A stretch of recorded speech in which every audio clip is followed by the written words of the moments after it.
Natasha, and thank you so much for joining me today. Well, I thought it would be fun to do a video where we can recreate the packaging. Because obviously packaging is something that sells us on a product. Well, it helps to sell us.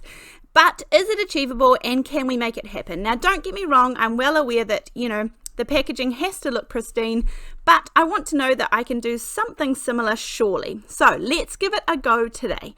Now, this is the delightful Daisies Daisy Meadow. It is absolutely stunning, very simple. It is a 3D embossing folder.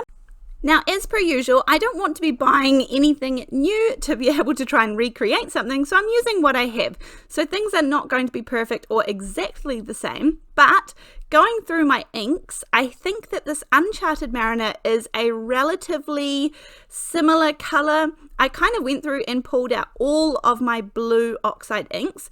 Now, I'm not sure why, but I kind of automatically go to oxides these days. They're definitely my most used ink, I would say. So I pulled out all the blues I have, and I think the Uncharted Mariner is the closest one that I have. As I said, we're not going for perfection here, and we won't achieve it, but I'm going to do my best shot. So I'm starting off with this ink, and I thought rolling a brayer on might be a good idea, because that way I'm truly only catching the raised portions. We only want the background to be this blue color. Now I'm going to pop my piece of cardstock in, and then I'm going to run it through my die cutting machine.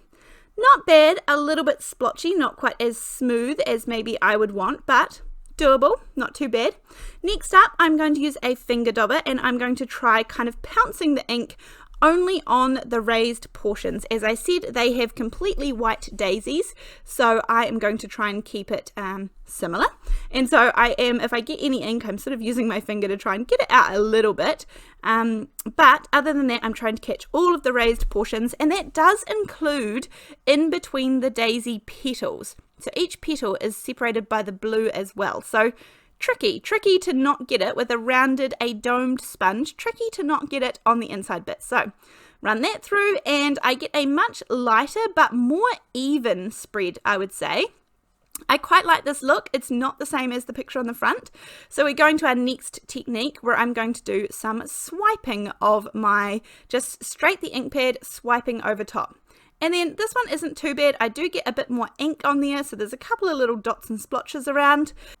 So now I decided to try a different brand of ink. This is a dye ink, the Simon Hurley Midnight Snack, and I'm going for a very gentle swipe. Now, it was about at this point that I learned that how much the pressure through your die cutting machine can change your results.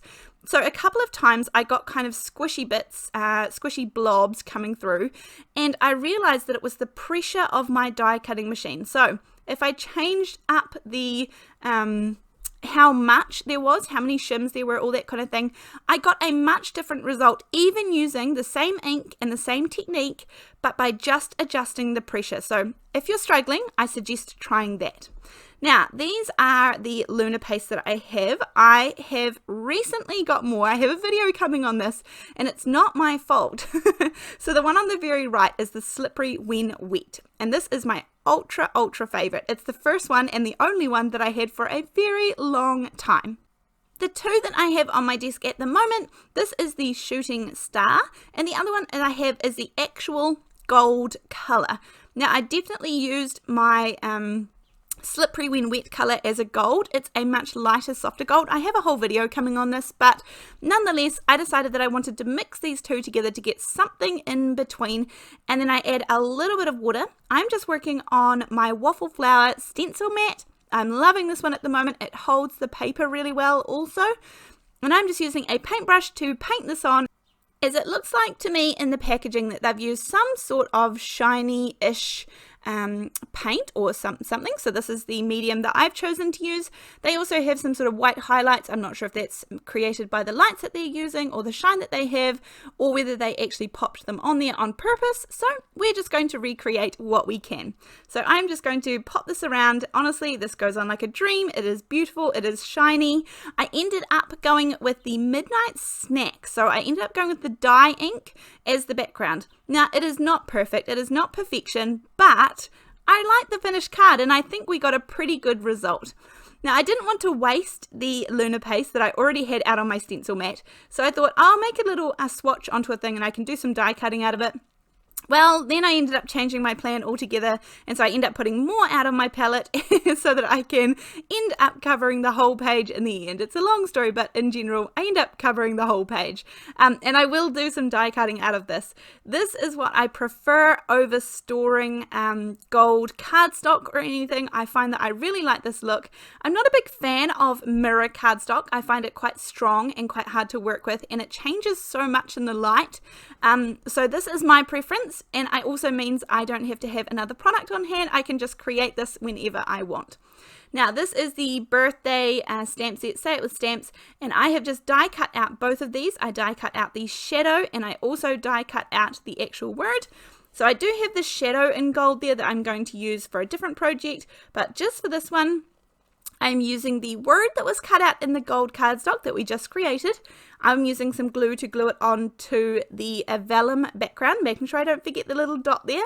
And then just to make sure this all sort of dries really nicely, because sometimes liquid glue and vellum don't love to play together, but I didn't put any sticker adhesive on the back of the word of the gold cardstock when I was die cutting it. So that's okay. I just used an acrylic block to hold it down and make sure I get really good pressure and connection. So then I'm going to trim down my daisy because there are some of the edges from the embossing folder that I'm going to get rid of. Then to create a matching matting layer, I'm going to use the same ink and just take it on a piece of cardstock and swipe it directly to the paper. This is the Midnight Snack from Simon Hurley. I'm going to add some double-sided tape to the back with my nice little way with 4 tabs around the outside and then one little piece in the middle, and that way I can get everything lined up perfectly. I didn't mean to do it this way. I was meant to put the daisies on the card front first, onto the matting layer first, sorry, but that's okay. I ended up doing it this way around. It doesn't matter. So I popped this onto my card base, and my card base is a 4 1/4 by 5.5 inch card base. And then I'm going to, again, put more double-sided tape on and pop these onto my card base that I've already prepared.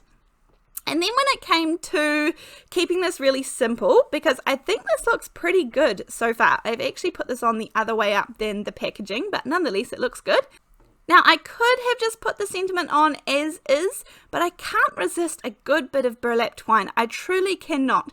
And so I'm going to add another piece of that double-sided tape to the back of this. I have found this the best way to adhere it down, particularly that way I don't have to sort of wrap it around the edges, and that means I don't get any bulk on the card that goes behind. Then, one little trick, if you need twine, actual twine, you can cut off the edge of one of the pieces, and that way you can release all of the strings, and then you have matching coloured twine that is going to go exactly the same. Because I wanted to create a gorgeous little bow, I thought that would go really nicely. So I'm just taking a few of the strands that ends up kind of making a little rustic bow, tying them into a bow. I also stamped out the word happy from the Concord and Ninth Happy Birthday stamp set. And I just stamped it onto a piece of plain white cardstock and then cut around it, keeping it really simple because it's going to go in the middle there where all of that blue is, so it will stand out nicely. So all I'm doing is popping that little piece of burlap there, then I pop my sentiment sort of halfway over top of it but centered to the right, and then I have my little happy to go up the top. And then once I'd created the bow, I tried the twine bow in lots of different places. I tried it, but you tell me if you would have added it. I thought it added just too much and it didn't look right. So I left it off, and that's okay. So let me know how you think I did with my attempt at copying the packaging or recreating the packaging with what we have. And other than that, I always have the links down below in case you are looking for any of the materials or products that I've used in today's video. I also have a link to the Buy Me a Coffee in case you would like to support my channel. Other than that, thank you so much for joining me. I really appreciate that you are here. I appreciate all of the support, and I can't wait to see you next time. Thanks, bye.